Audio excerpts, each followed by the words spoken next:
back to the Fox Robbins Show. Come on in and sit a while.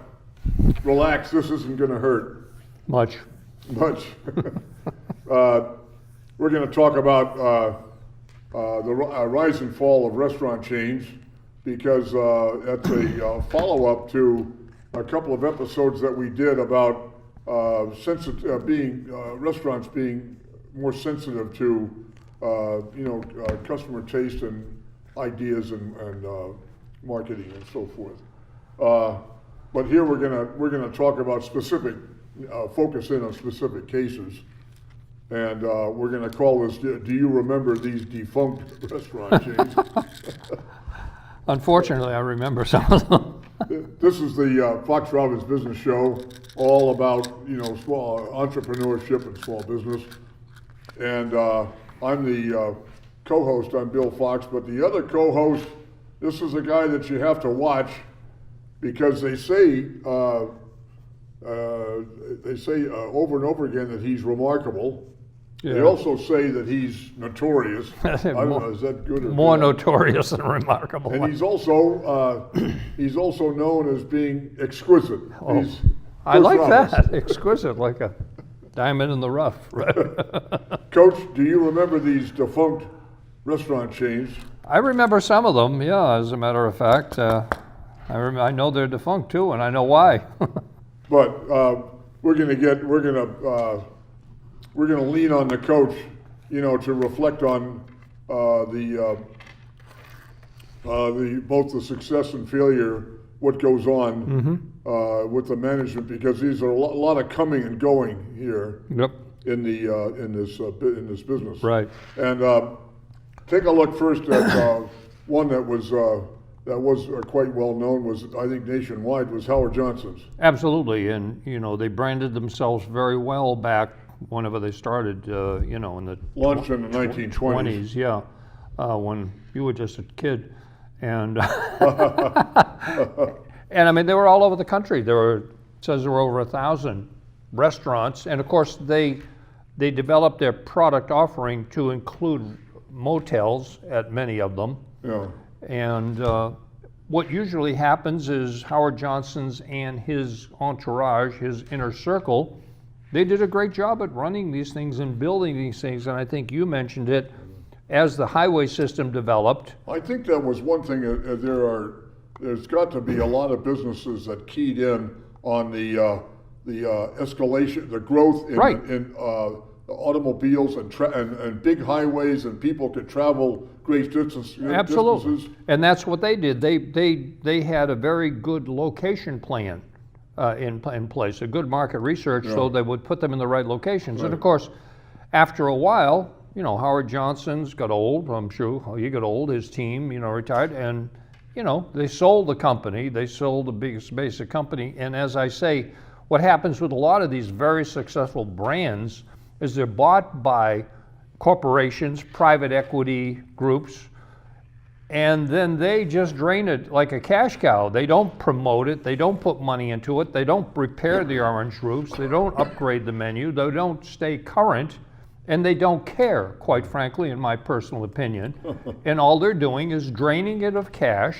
I mean, same things happened with Friendly's in the past 15 years. Yeah. The founders started the company. It was great.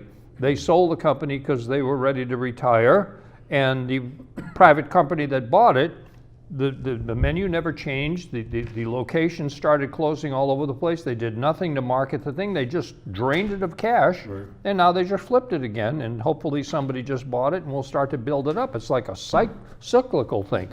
That's what happened with Howard Johnson's, quite frankly. The only thing that survives today is the hotels. Yeah. The motels, I should say. Well, they sold off that name. They sold the brand, right, which was the value. And there's, like it says, there's only one Howard Johnson's restaurant still in business today. Try out, there's one called Sambo's. Yeah, there was. Or was. Yeah. Thank you. And that opened back in 57. Yep. It says controversial name. I would say so. This is a tricky one, isn't it? This one, well, I mean, it disgusts me, but I wasn't born in the South, so, and I wasn't born in the 40s, 50s, and I was born in the 50s. But yeah, I mean, this is just stupid. This to me is nul bone, to use the name and to display the racist caricature of Little Black Sambo. I guess that was a character in some book or movie or whatever.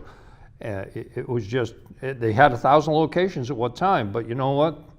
The 60s, things started to change radically, as we know, with Martin Luther King and Johnson and legislation and waking people up to the advantage of diversity, which I preach about all the time. Right. That the advantage of different people sitting in a room coming up with different ideas, different cultures, and putting those things together.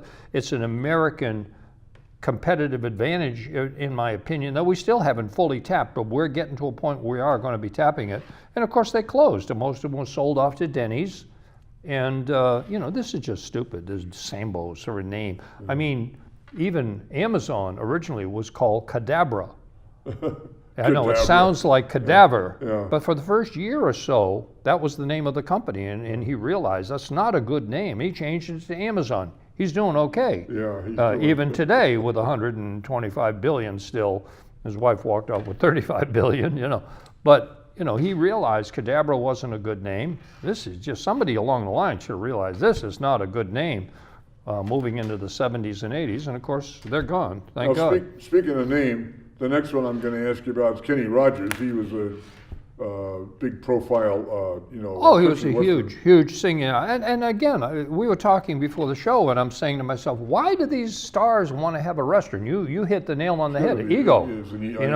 I mean, factor. Michael Jordan and Mike Ditka have restaurants, or had, in Chicago, where they basketball and football stars, and they wanted a restaurant with their own name. Not that they ever built it into anything. And Kenny Rogers, I guess, wanted a restaurant in his name. But Kenny Rogers kind of faded into the background as he got older. As a matter of fact, I saw Kenny Rogers at the Melody Tent in Cape Cod, and I didn't even recognize him. He had so much surgery. I mean, I had no idea who just walked out on the stage, other than the white beard. I mean, you wouldn't, until he started singing, you wouldn't even know who that was. But he's I don't want to say has-been star, because that's a negative thing to say, but let's face it, the height of his popularity was back in the 80s and 90s. But the food was popular, but it never really made a mark for itself either. No. I mean, the menu. Well, what makes it different? Another burger joint, right? We talk about this all the time. If you're a Me Too business, you're doomed to failure at some point. You got to be different. You got to understand what's making your company different and better and more in demand. And if it's just another chicken place, okay, it might survive while Kenny Rogers is a hot brand. Yeah. But when Kenny, like all of us, got a little older and wasn't making music currently, every song he sang was 30 years old when we saw him. And he's a great guy, great singer, wonderful. Yeah, but, his history. This was sold at Nathan's, which is that's a current chain. Yeah, Nathan's is, that group, that was a hot dog joint on Coney Island. Coney Island, right. Long Island. And they just decided, I guess, to get in a more full service bid. It's still there. Nathan's Nathan's out there. Well, Nathan's, and they do the annual, let's eat 100 hot dogs thing. Speaking of the high-profile name, another one is Minnie Pearl, who was a country western. Howdy! I know. Is that what I saw Hee Haw back in the 80s, yeah. I was a young child. But we say that this story is called a cautionary tale for franchisees. Yeah. The entrepreneur teamed up with the singer Minnie Pearl, whose name was popular. Right. And it worked well for a short time on the name for a while, up to almost close to 500 locations. Wow, Well, probably all through the South, where she was very popular, and she was a very funny lady, and she was on Hee Haw and all that jazz. But this is a lack of cohesive menu or recipe. It didn't have any bang on the menu side. They didn't have anything that was special. They didn't do anything different. They just literally rode on the brand identity of Minnie Pearl, which was strong at the time. Well, where's Minnie Pearl now? She's dead. Okay. So's her restaurant. So's the restaurant. Right. This one I'm going to ask you about. It's called All American Burger. I think that was that was West Coast, Yes. because I don't remember that from the East Coast, but it was West I've Coast. never, the only thing is, and I did see the movie and wasn't even aware that it was an all-American burger, but I guess the movie made it popular to some degree, but yeah. it never did because the movie came and the movie went. And, Fast Times at Ridgemont High. What I call that is the Oprah effect. That Oprah, puts something on the air and all of a sudden it's popular as heck. Yes. But over time, it fades because it doesn't have any staying power because it's just another burger joint. So they started, they went, and now they're gone. Final West Coast closed in 2010. It's funny, there is one lingering, still open on Long Island, of all places. It's crazy. This one, this is a ripoff. This next one I'm going to ask you about, it's called White Tower. And I got confused when you said that to me the first time. I said, Yeah. You mean White Castle? Yeah. And you said, no. Yeah. Go ahead. So it was White Castle was the real original. the real bona fide Right. item, opened in going back to 1921. That's Yep. and was it's called the first popular fast food chain. Right. I mean, this is way back before the Again, McDonald's and when you were a Burger King. child, 1921. Right. 21. Maybe before you and I, right. But they were imitators, and one of the imitators called itself, quote, White Tower. Right. That's clever. And I don't know because I didn't do a lot of research from the United States Patent and Trademark Office, the USPTO, but if White Castle didn't trademark the name, Yeah.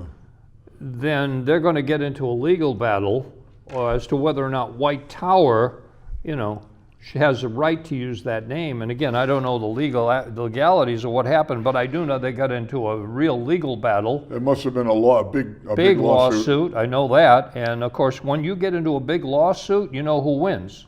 The lawyers win on both sides. I mean, one of the White Tower who lost eventually, right, Yeah. to White Castle. Maybe it was prior art. Maybe they had a trademark, and White Tower was too close to White Castle, and they fought them on that basis. Well, it says that this White Tower group, they copied the White Castle menu, the style, the advertising, Right. the architecture of the building, Right. Absolutely. everything. And so, like I say, I would suspect that White Castle didn't do the proper protection of Yeah. their trademark and their brand. Yeah. And the only way they could win is prior art because they were in business first, but that's an expensive proposition. You're going to spend hundreds of thousands of dollars suing this company, and because you have to pay your own lawyers. The government doesn't step in because you have a trademark or a patent and protect what you're doing. You've got to do that yourself. So you better do it on a strong basis, right? There was another one called Chi-Chi's. Yeah. I don't think I populated the place, but there was Chi-Chi's Yeah. Starting in '70. Now there was a celebrity name, a guy named Max McGee, who was a well-known football player. Yeah, NFL he played in the first and second Super Bowl for the Green But Bay Packers. but he was the founder along with a restaurant Yeah. expert. But that's not the name on the building. The name is Chi-Chi's. Right. But that was Mexican style. Yeah. And it grew initially because there's clearly an appetite for Mexican style food. Well, there was, and then there was some kind of a hepatitis outbreak, and led to 3 deaths, which were tied to the chain. Of course, literally, that was the death knell for Chi-Chi's. Yeah, and I don't know if you remember. There's the next one I'm going to ask you about. It's called Lums, L-U-M''S, I think. Lums. Yep. Hot dogs steamed in beer. Yeah. I remember that. You remember Lums? Yeah. They were up here in New England? Yeah.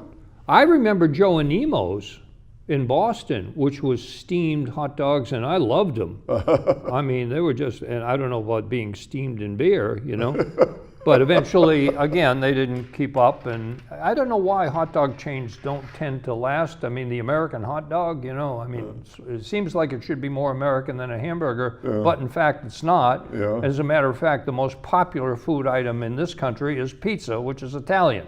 So, hot dogs, what could be more American than Nathan's Hot Dogs. Well, this did start in Florida Yeah, in '71. yeah, Beer steamed hot dogs right. and glass storefronts or whatever.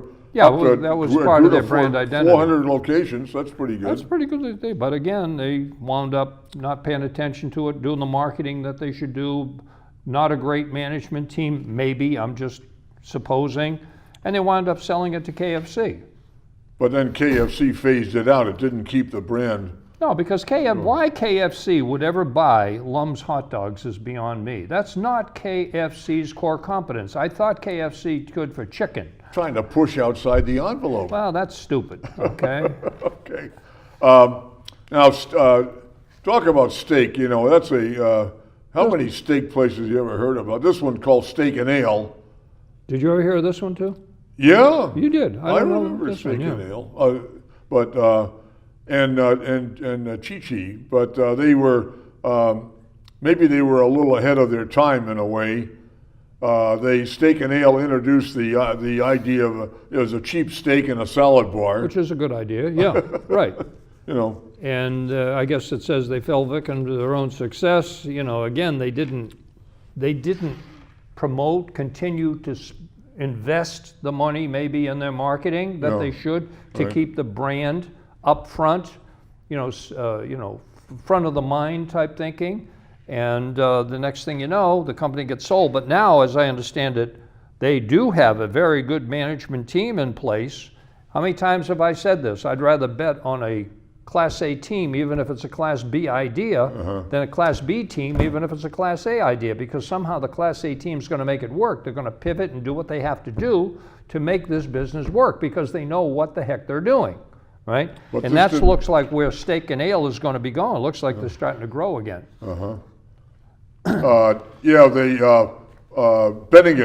Bennigan's bought Steak and Ale, Yeah. or the name, Yeah. bringing it back to life. Right. Okay. There you go.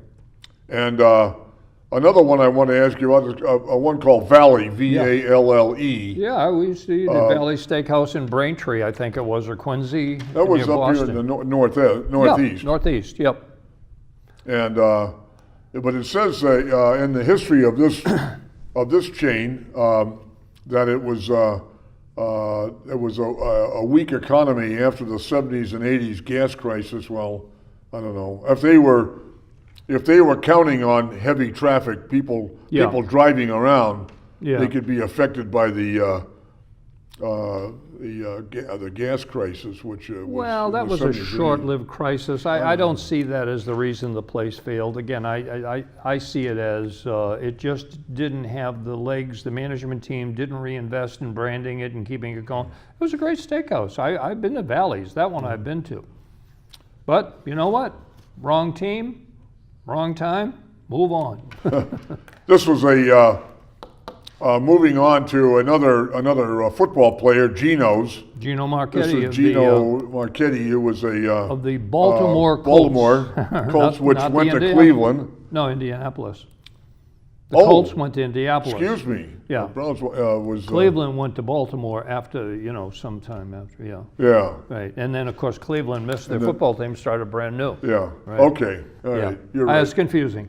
So Gino Anyway, Marchetti this was he was a Hall of Fame football Oh, player. yeah, defensive tackle or end, yeah. But and the place is named after him, called Yep. Gino's. Yeah. Yeah. Okay. I mean, again, this is a football player who wants to use his name as a brand. Now, in 2010, it says, he returned to the restaurant business and he's opening up new Gino's locations after the first 300 kind of failed. Gino, I got to tell you something. You're like Kenny Rogers and Minnie Pearl. It's history, baby. Yeah. That was 50 years ago that the Colts beat the Giants in the game that will live forever, right? The next one I'm going to ask you about is you know about this one is Very much. called Burger Chef. Yep.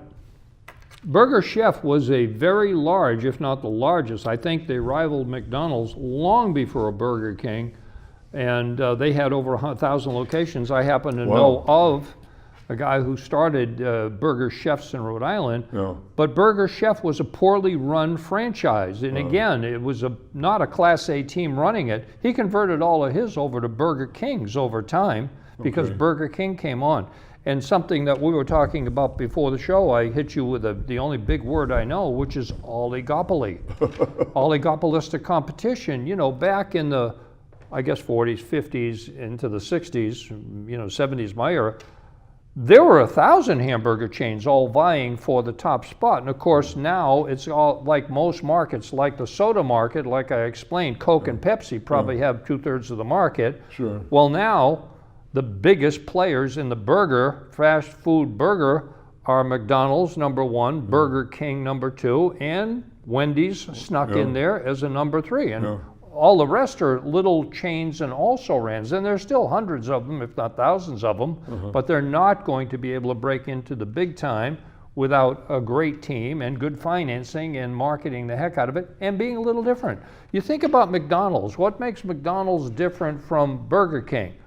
Well, McDonald's fries the hamburger on a griddle and Burger King does flame broiling. That's one of the basic differences between the two, right?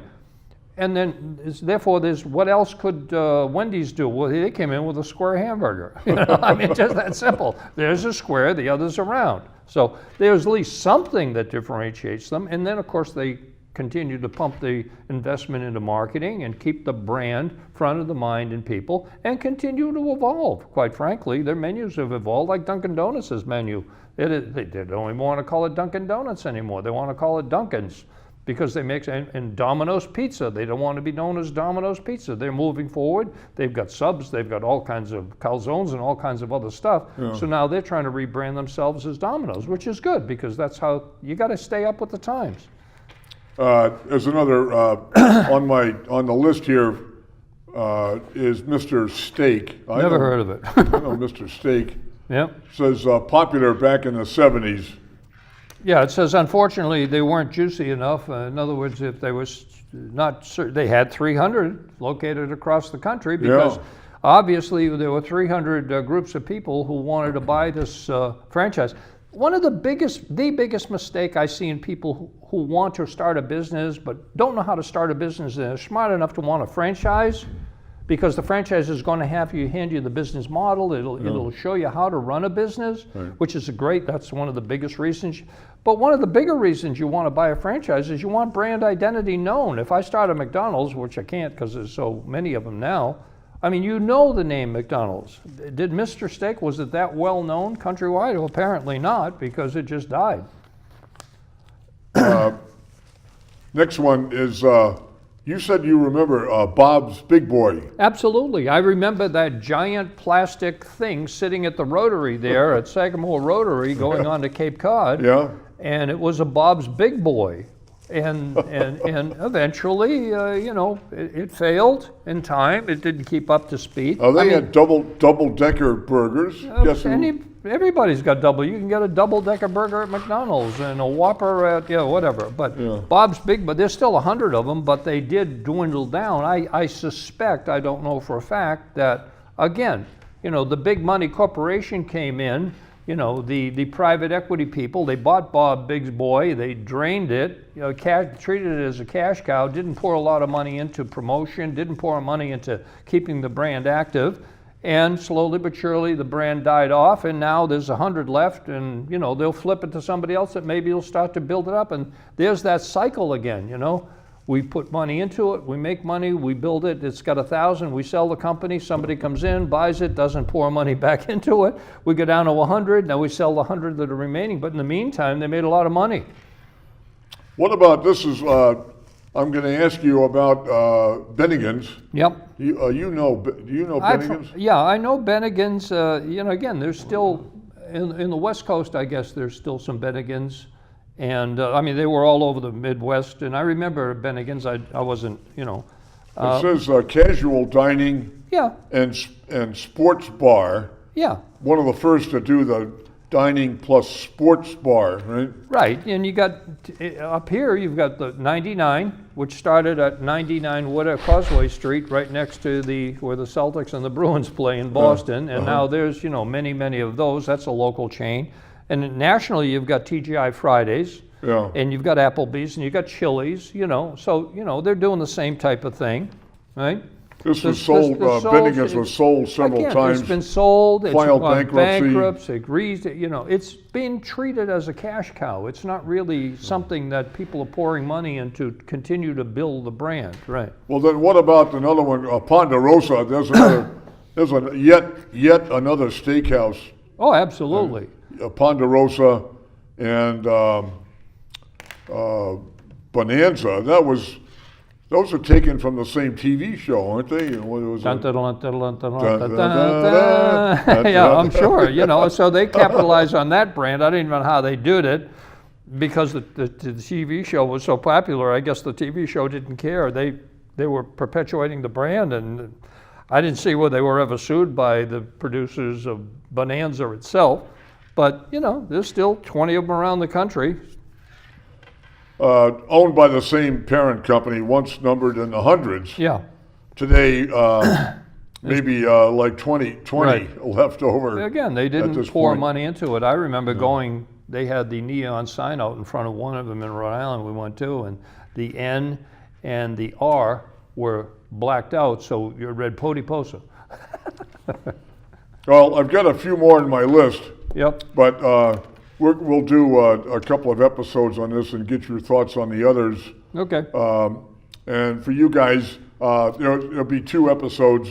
All Fox Robbins episodes are uploaded to YouTube for viewer convenience, so you can watch a show.